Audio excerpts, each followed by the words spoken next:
Hi, welcome to Artists in Residences, the Westport Library's virtual artist series. I'm Carol Ergafass, and I am the exhibit curator at the library. Today, Migs Burroughs interviews Eric Chiang. Eric grew up in Taiwan, and he always wanted to be an artist. He spent most of his youth absorbing everything he could about arts and music. But often, as it happens, life intervened, and Eric ended up working on Wall Street. But even during his successful career, he tried to find time to paint almost every day. Today, Eric's a full-time artist, and he can spend as much time as he wants exploring his passion and also his mission of creating artwork that delves into the weighty issues of human connectedness and the meaning of existence. His theme will often determine his style, and it could range from photorealism to abstraction. Eric's work has been exhibited locally all around the Northeast and even internationally, including the National Taiwan Museum of Fine Arts. So let's join Migs and Eric in his studio. Thanks, Carol. Yeah, so this is a great pleasure. Eric and I consider a friend, and we're part of the Artist Collective of Westport. We're part of the sort of the governing body, I guess. And and I know Eric. Oh, look at that! He's wearing the apron. He's wearing the. He's branding. Okay, isn't that called product placement? Yeah, very good. Yeah, that's great. So I actually have never been. I was at his previous studio, which was in the Amfab Annex, I guess it was called, and. So why don't we, I think we'll just start off, Eric. We'll play, you discuss where you are now and the transition from, the big move you just made. And then we'll show a video tour of your studio and get into your artwork. Okay, well, thank you, Migs and Carol. And thanks for Carol's introduction. Yeah, time flies. I've been doing art, creating art for 13 years. Unbelievable. And April, I moved into this new studio, basically taking advantage of the high ceiling. I guess I need to change the. Yeah, we're getting dizzy, so try. Yeah. Okay, the high ceiling that I can. Kind of work on some of, or at least to work on some paintings with more height. Yeah. And the like what Carol said in the introduction. I mean, somehow I tend to think. I think all the time, especially regarding the humanity in this kind of infinite and frigid, universe, and we, fortunately or unfortunately, we live in this lonely blue planet, and so far that's what we can see, and we are all here together in such a tiny space in the universe that that kind of always occupied my mind, and that's why probably I explain how I approach the creating artwork that reflects for that, and I always think of try different ways of reflecting that. Reality, in a way, kind of external reality that we are against this universe in this lonely planet, and also fortunately we get to connect. When we are in this ownership in the universe, how we connect is also the theme I try to explore, and that kind of is the backdrop of pretty much all of my creation. And sorry, go on. No, sorry to interrupt. No, I was just saying your work is obviously become so much more poignant now because, I mean, you've been exploring these themes for years, and here we are in this current situation, more disconnected, more alienated, more desperate for contact and connection than ever. And that's, your artwork is all about that. I mean, it couldn't be more timely. Yeah, fortunately and unfortunately. Yes. Yeah. Yeah. I mean, it's But always timely. It's always been time. It's always it's always part of the human condition. But now this emphasis must be. I mean, what more can you say about it? You say it so articulately in your work. yeah. And has this spurred, as the COVID situation prompted anything different, really? Yeah, we can start with that maybe. Yeah, this is that, Or just this is the painting I'm working on still, as you can see, still in progress. That's obviously in reaction to the to the COVID-19 issues. We are all again isolated with by the barbed wires to the others and all that. So that's kind of my reaction now. And again, the connection, the affected connection is a key by this, by these barbed wires. And then slightly more recently, I was working on this series, what I called it the land script. And again, it's part of what I just said. I'm always wondering, what's going on with the universe and the planet, the environment surrounding us. So one day I thought, if our land would or could write something to tell us about its story, then what would it use, and what kind of language and what kind of things would it tell us? So I started this land script series, and so then to start thinking about that, I did not immediately jump into just painting the landscape or whatever, and instead I thought, okay, if the land is to tell a story about itself without any kind of a human intervention or animals or anything that subsequently came to the earth on that, how would I do it and how would I say it? So obviously I cannot have any human touch or artist touch on the canvas. Because I don't want to kind of screw around our language and scripts. So that prompted me to kind of develop a new painting technique and style. So I try to mimic how our Earth evolved and the lands evolved. So I started with the blobs of paints, with different density and viscosity, again trying to emulate the when Earth was being formed, what kind of material it may be. So I kind of I use different media to combine the oil paints into different blobs oil paints, and then I drip onto the canvas.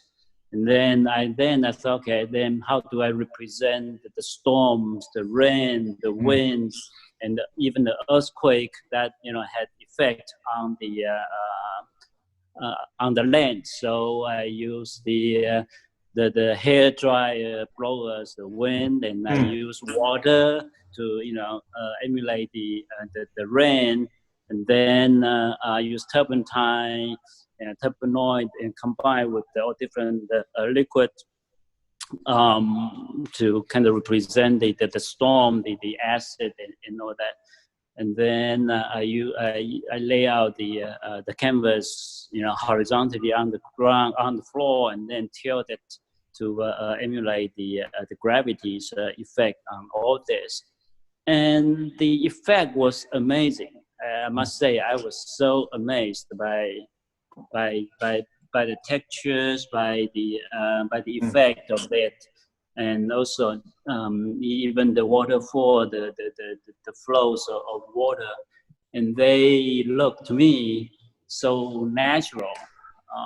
And later, it did become kind of a one tool in my toolbox as well. And again, later I further tested different colors, effect, the different color pigments, and effect subject to all these factors I talked about, water, turbinoid, and wind, and all that, and I found out different color pigments, their mobility or movement actually is highly affected by different kind of solutions. For example, the earth tone pigments, they flow with all these liquids faster and more than the darker tones like blue per se and all that. So it's that I started about 3 years ago, and now it becomes kind of my usual technique for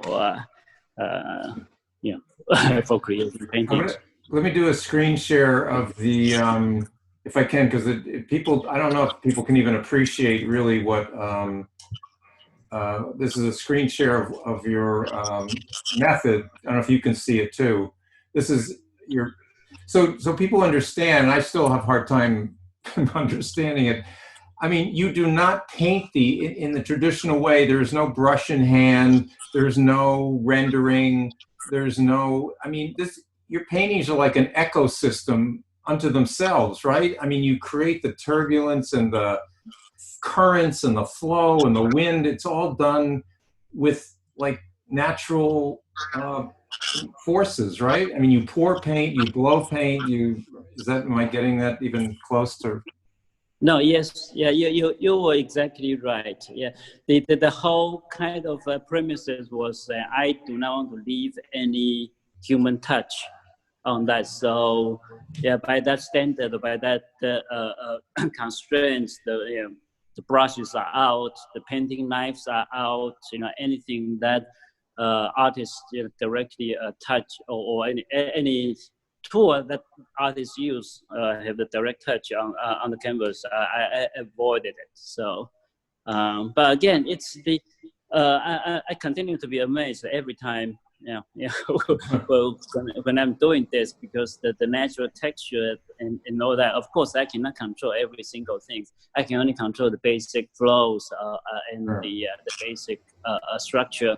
But again, the flows are so natural. Even especially texture, for example, you can see try to hold it. Try to hold it. You can see the rocks, still if you can. Yeah, you can see the rocks here. I mean, it's just. Yeah, I continue to be amazed, and especially the later I added the another series called water scripts. Again, trying to describe how water would tell us its story about itself. So again, this is the water scripts series. You can see the waterfalls and all that, and then. The wave series is the same. I try to depict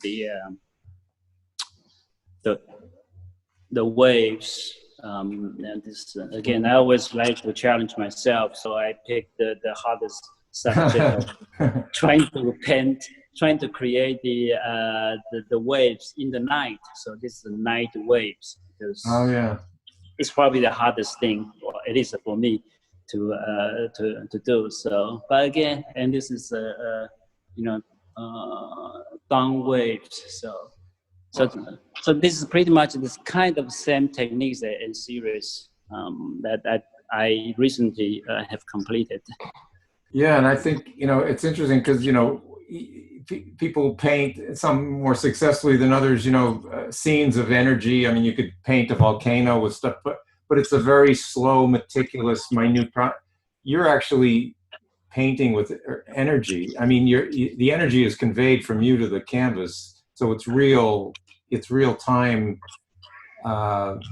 turbulent. It's like it's just maybe your father nature. I don't know.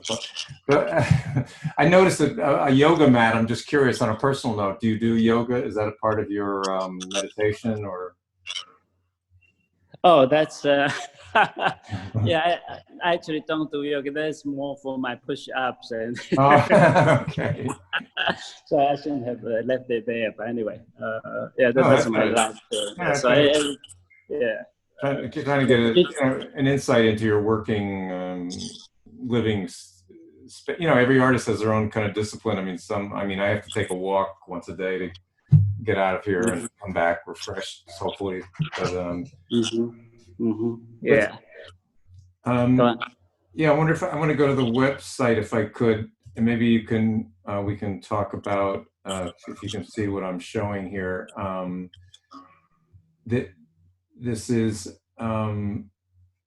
This is one of the land scripts. Is this coming through? You can see this on screen. Can you see it? Is it coming through on the frame? Okay. Yep. So I'll move. There's a lot of them, so I'll move through. This is the 10th Symphony Beethoven wrote on my heart, movement 2. And there's some musical staffs and notes in here. Yeah, that series was in response to the Beethoven's 250 birthday or birth year this year. And that's right, it's his birthday, yeah. That's right. Since in the past I also composed, so I thought, and Beethoven has always been my kind of inspired me regarding actually everything, every aspect. So yeah, I thought, I just used the music manuscript I created way back when I was in high school years, and then I used them as the canvas, and then I painted on that. So so that's your composition in the background. Yeah, this was my music composition. Oh. The manuscript. Yeah, so if you look into it, then you can see the music in a way. Yeah, and so this is the same. This is a part of the landscape series. Although this is kind of a later stage when some vegetations and plants started to come out.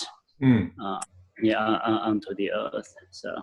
Yeah. Again, for anyone I can't emphasize enough, there's no brushes touching the canvas here. Yeah. It's just, so, yeah. It is the same. Yeah. Matterhorn, right? Yeah, Matterhorn, that's right. Yeah. And this is, appears to be the water script, yeah. Waterfalls. Now this series, this is an amazing, ambitious series, which we're going to show a little bit of a video in a little bit of this. Was this the piece that was incorporated into the music presentation? Yeah, this series, as you can see, it's a contiguous 12 canvas, altogether 48 feet wide. And 5 of them, since all of them cannot fit onto the stage, so so 5 of them were on the stage of at the Modern Art Museum of Fort Worth, combined with the music and the video projection onto it. And thanks to me, this is a good lead into the kind of next phase of this series. Try to again mimic, starting with the land stories being told. Then I wanted to add how the lives, especially human beings, treated our land. And so in the video, as later on you can see, you can see some garbage, you can see some polluted oceans and sea animals. That's how we treated part of it is how we treated this planet. So that's yet to be completed as the kind of phase 2 of this series. Well, Yeah. there's that. Let's just go through these. We'll go to the video, or maybe we'll go to the video and then come back. Let's see if I can do the video from here. Okay. Let's see. We'll just show. This is a long video, but we'll show this. So Yeah, this is your work, and it's behind a recital, right? Yeah. Just show them probably the first 5-10 seconds of the video will be enough. Okay. Yeah.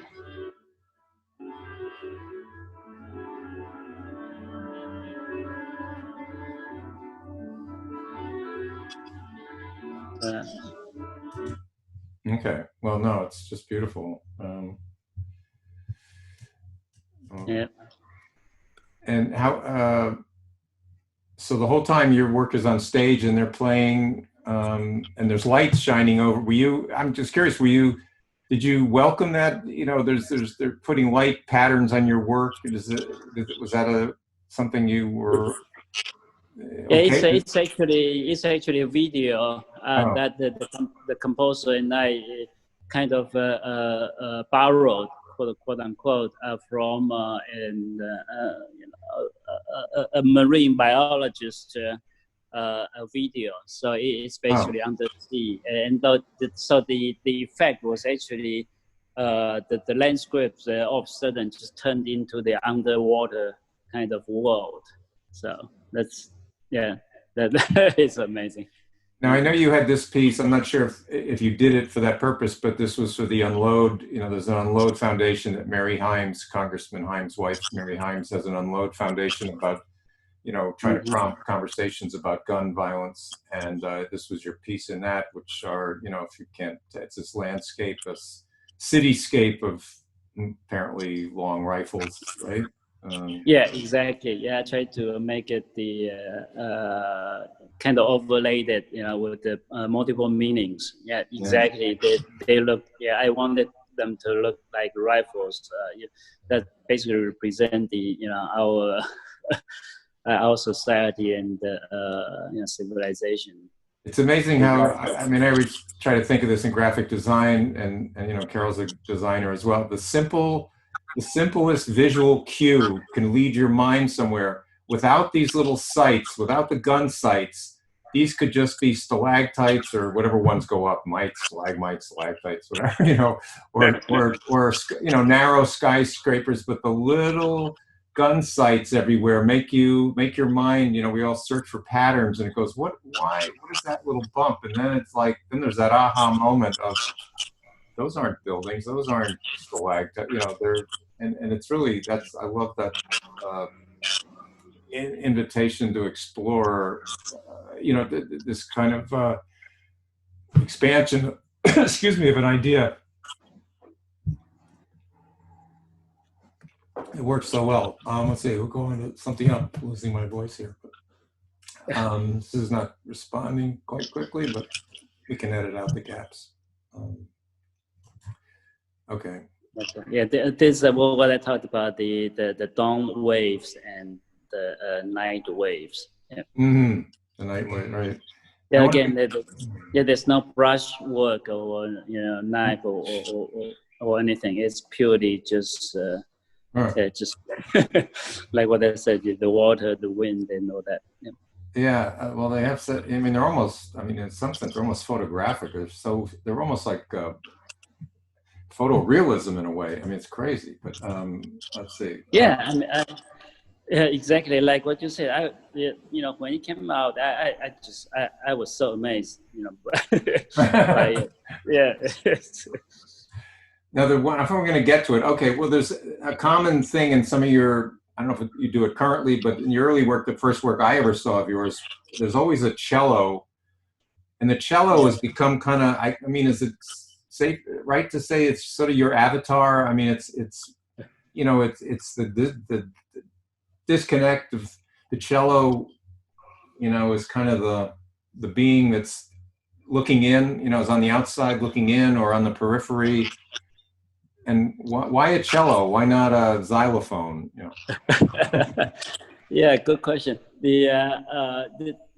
As you can see, maybe later on, a lot of my earlier paintings, I use cello actually to represent human beings and more emphasizing on the voice of human beings. So I started with that question: how do I represent the voice of human beings? And I thought, okay, if I painted a human being, first of all, people, this human tendency to look at, this person is is male or female, or that kind of thing. That kind of would really distract my purpose. So I thought, okay, because all I wanted is the voice. So I thought, okay, let me pick an instrument or something that generates sound. Then cello. I chose cello because cello, out of all instruments, most kind of represent the human shape. And therefore, the range of the sound is actually quite in the same range or similar range of human voice. That's why I use this cello, and also with the neck, with the body, it also can help me kind of direct the audience, kind of focus and attention. So wherever the cello looks at, I can have that direction kind of painted or kind of hinted. So no, it's great, especially like in this picture. There's the cold vacuum of space, and the cello has this warm amber glow to it, and it does have a human shape. I never thought of it that way. It has like the typical curve, waist, shoulders, waist, hips. So that's interesting insight. Well, here's a saxophone. Well, anyway, we'll go. We only have a few minutes left, so I'll just sort of breeze through a few of these, which are all amazing. There's a couple of other instruments. Is that a French horn? I think. Okay. Yes. It's and there's a cello. And again, always sort of looking at a wasteland, and the cello is just it's really powerful. But it's like what I said earlier. It's just kind of me looking at the universe. Well, in the universe, looking back, here's cellos floating around. Yeah. Great. Kind of an observer, of creation, I guess. Yeah. Yeah. So, exactly. Well, I want to thank you. Eric, I'm going to go back so we can look at you. So hold the camera steady here, and we'll just look at you we'll just face to face here for a second. So anything you want to kind of plug coming up, but there's not much going on now in the art world. But and then we'll send it back to Carol to say goodbye. But any last? No, I think. Yeah, I mean I remember I saw a cartoon that that has an artist there and said about 6 images of the same artist, exactly the same pose, and the title for each panel was before recession and after recession, before the COVID-19, before pandemic, after pandemic, and whatever. And the artist was exactly the same. The image of the artist was exactly the same. He was just painting. So it doesn't matter, what's happening outside. Just the artist just continue to create. Yeah, we just evolve with what's going on. Well, thank you so much. It's great. Well, thank you. Thank you so much. And we'll send it back to Carol to say goodbye. Well, thank you. It was great to see inside your studio space and having that much room to work on those landscapes. And I've got to say, I'm so blown away that there are no brush strokes on that. I mean, I understand your process now that you've explained it a little bit, but it really is sort of beyond understanding how it turns out to look like that without having you do traditional painting on it. It's really mesmerizing. Loved it. So anyway, thanks again. And I just want to say to close out, to see all of our Artists in Residence videos and to explore any digital content from the library, check out the westportlibrary.org. And thanks so much again, and hope to see you at the library again soon.